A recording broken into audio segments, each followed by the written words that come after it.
I remember the night as if it is carved into my skin. I was sitting in my car in the dimly lit parking lot of a grocery store in Portland, Oregon. My hands were trembling on the steering wheel, but it was not from the cold. My phone screen still glowed with the text message that shattered me, proof of my husband's affair. The cruel irony was that while I wanted to scream at his betrayal, I knew my own secret. For years, I had fed a hidden hunger, letting impurity creep into my mind and heart through what I thought were harmless fantasies and secret indulgences. Now the weight of shame pressed down on me so heavy that I could hardly breathe. I stared at the rain sliding down the windshield and whispered, "God, where are you? Do you even see me? Do you even care?" Silence. Only the sound of my own heart pounding like a drum of guilt inside my chest. That night, I felt more alone than ever. What I did not know was that my hidden sins and my husband's betrayal would soon lead me into an encounter so terrifying, so unforgettable, that it would shake every corner of my soul. What Jesus revealed about impurity in marriage, it shocked me to the very core. Before I continue, let me pause for a moment to appreciate you. To every single one of you who has subscribed to this channel, I want to say a big thank you. You are the reason I keep sharing these testimonies. To the new viewers and those who are yet to subscribe, I cannot wait for you to hit that subscribe button because your support is the fuel and energy that keeps this channel alive. Please do not just watch, engage. Share your thoughts in the comments because your words might be what someone else needs to hear. Now, let me return to my story.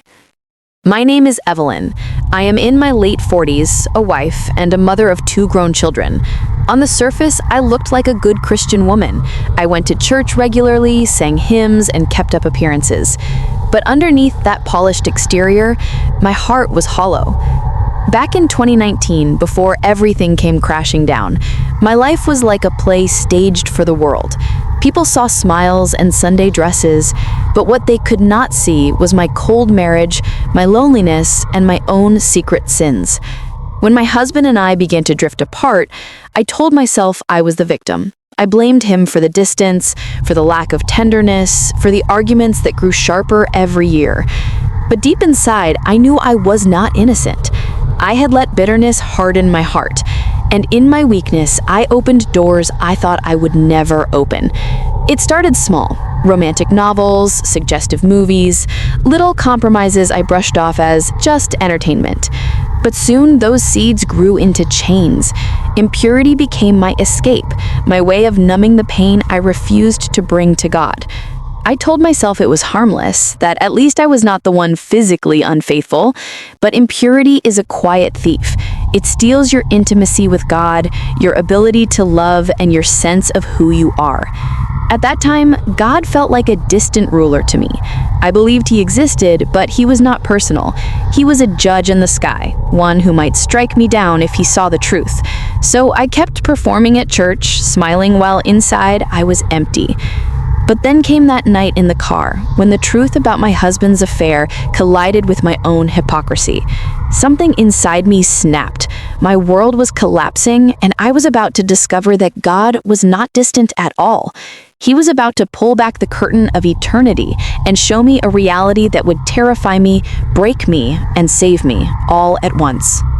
The night my world shattered, the storm inside my marriage boiled over. My husband and I had one of the ugliest arguments of our lives. Words that should never have been spoken filled the house like poison. My chest tightened as rage and heartbreak collided. Suddenly, the room spun. My knees buckled. I remember my husband's shocked face as I collapsed, hitting the floor hard. Darkness swallowed me. At first, I thought I was dreaming, but then I realized this was no dream. The air around me was thick, choking, heavy with the stench of sulfur and something far worse, the unmistakable smell of burning flesh. My ears filled with sounds that pierced through me like knives. Screams, endless screams, raw and guttural, not just of pain, but of regret. I tried to move, but the ground beneath me was jagged and hot, like walking barefoot on shattered glass dipped in fire. Shadows slithered around me, and then I saw them. Figures, twisted in torment, reaching out as if begging for help, but no help came. Their eyes burned with agony. Their mouths opened in cries, but there was no relief, no water, no hope. And then I saw something that froze me in terror. Couples. Men and women bound together with chains, screaming as they were dragged deeper into pits of fire. I heard one of them wail, "We thought no one would know." Another screamed, "It was just in secret." The words struck me like arrows. These were not strangers. These were people who had defiled their marriages through impurity, through hidden sins that they thought were too small to matter. My heart raced. I wanted to shut my eyes, but I could not look away. Demons, hideous and mocking, clawed at these souls, laughing as they tore them apart. Their laughter was like nails against my soul, sharp and cruel. But then I felt a cold wind brush against my face, though there was no breeze in that place. A voice whispered, "You are not just here to watch." Fear like I had never known gripped me. My throat tightened as I realized this was not just about them. This was about me. My secret sins, the impurity I excused, the bitterness I nurtured, suddenly it all made sense. I belonged there too. The weight of guilt was crushing. Every memory of compromise, every impure thought, every time I mocked God's holiness, it all replayed in my mind louder than the screams around me. The ground shook violently, and a chasm opened before me. I saw souls falling, clawing, begging for mercy. Some I thought I recognized. Faces from church, faces of people who had hidden sins while wearing Christian smiles. My blood ran cold. I whispered, "God, please no." But there was no answer. That is when I realized I was not alone. From the shadows, something moved toward me, slow, deliberate, and dreadful. Its eyes glowed red, and its mouth curled into a twisted grin.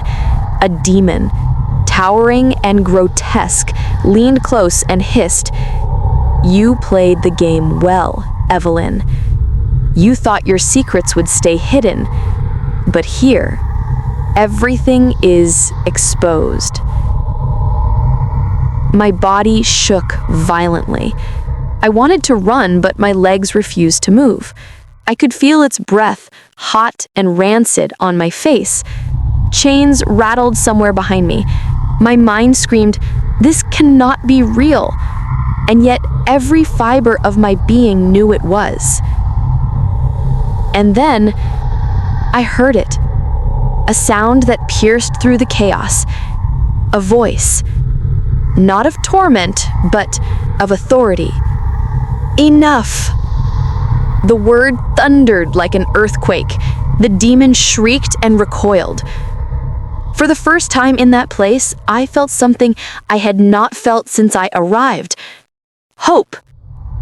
But then what happened next was more shocking than anything I could have ever imagined. That voice, deep, commanding, filled with both power and compassion, shook the very ground of that dreadful place. "Enough," it said again, and the chains that clattered around me fell silent.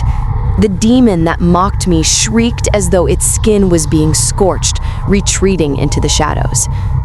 I looked up, trembling. A blinding light broke through the suffocating darkness. It was not like the fire that tormented souls.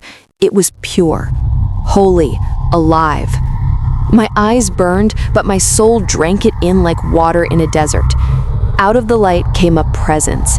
I could not see his face, but I knew without a doubt it was Jesus. His voice echoed through me, not just in my ears, but in the deepest parts of my heart. "Evelyn, your time has not yet come. but I brought you here to show you what impurity does. Marriage is sacred. What I join together, the world treats lightly. Tell them, warn them, impurity is not hidden from me. It leads here. Tears streamed down my face. I fell to my knees, unable to speak. All I could feel was shame and awe. Shame for the life I had lived, awe that he still spoke to me with mercy instead of judgment.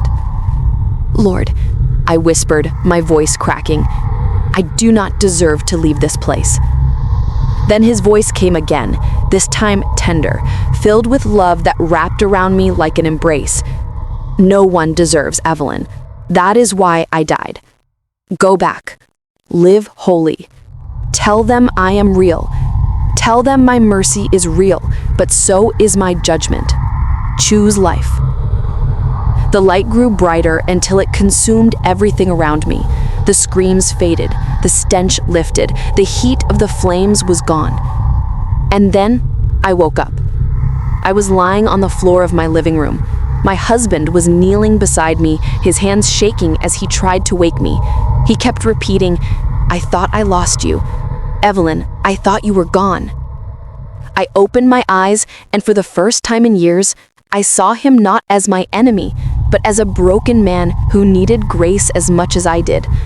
I whispered through my tears, we cannot live like this anymore. God showed me where we are heading. We have to change. That moment began the hardest, yet most beautiful journey of my life. My husband and I sought forgiveness, first from God, then from each other. We went to counseling, not just for our marriage, but to confront the rot that impurity had planted in both of us. I threw away everything that had fed my hidden sin. My husband confessed his affair and cut off every tie with it. Slowly, painfully, we began to rebuild.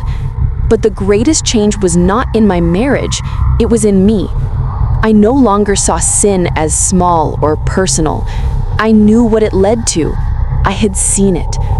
Eternity was no longer a faraway thought. It was real, urgent, pressing. I started living with purpose, with discipline, with an awareness that every choice matters. Today, I stand not as a perfect woman, but as one rescued from the flames. My heart burns with one mission: to warn others. Impurity, whether in thoughts, in secret habits, or in unfaithful actions, is not harmless. It is deadly.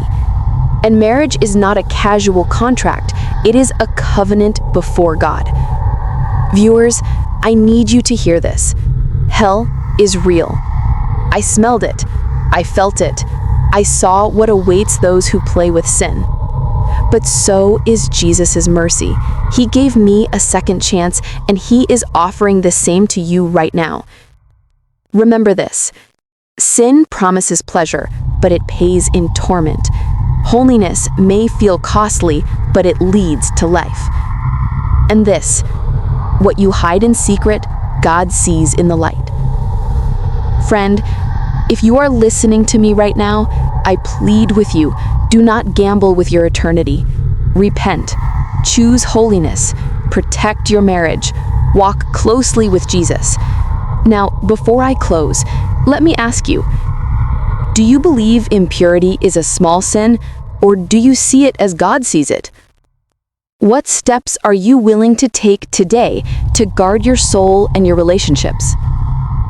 Drop your thoughts and reactions in the comments. I would love to hear your stories, your struggles, and your testimonies. Do not forget to like this video, share it with someone who needs to hear it, and subscribe to this channel. Your support helps spread these messages to more souls who need them. I'm Evelyn, and this was my testimony.